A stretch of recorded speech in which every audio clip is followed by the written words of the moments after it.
The second commonest peripheral nerve problem that gives you sensory change in the hand is an ulnar palsy. And this affects the ulnar two fingers of the hand. It's quite different from carpal tunnel in lots of ways. Not only is it the other side of the hand, but your sensory change comes all the way up to the heel of the hand, to the wrist. And the patient will typically have sensory loss or pain in this distribution, in the ulnar two fingers and in the hand. It may come up the arm a bit, but not so much as carpal tunnel does. They may have some weakness in the hand.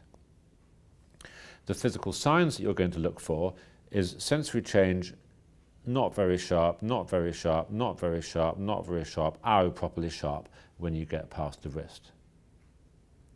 You want to look to see if there's wasting in the hand. The first dorsal interosseous is the muscle to go for. That should be a good kebab-sized chunk. There should be plenty of it. If it's just a web with no muscle there, then you've got a problem. You may see wasting of guttering. You may see wasting of abductor digiti minimi.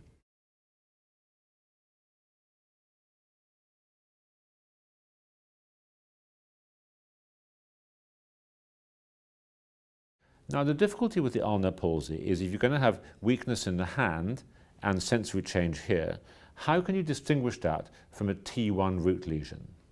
The first thing to do is to look at abductor pollicis brevis, which is also T1 but is not ulnar. So if that is strong and the rest of the small muscles are wasted, it's not T1. The T1 sensory change is usually a bit further up the arm. It can be difficult, it's further, but you're going to get change up here rather than down here. And they may have a Horner's syndrome, a droopy eyelid and a small pupil.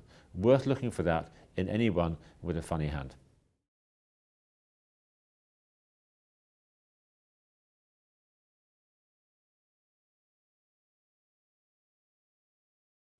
A patient with a possible ulnar nerve lesion, you want to examine for the power of finger AB adduction. Fan your fingers, please. Now, the trick is to compare with your own muscle power. Keep the fingers fanned, push hard.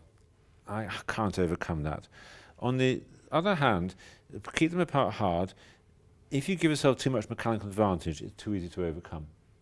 So you have to be careful. Fan the fingers again.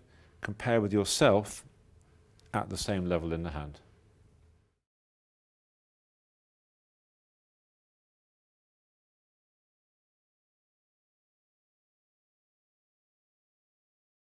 It's a very common matter in ulnar palsy, and the odd thing is it doesn't respond well to surgery. The only aspect of an ulnar palsy that responds to decompression is pain in the hand. Sensory loss and weakness does not respond.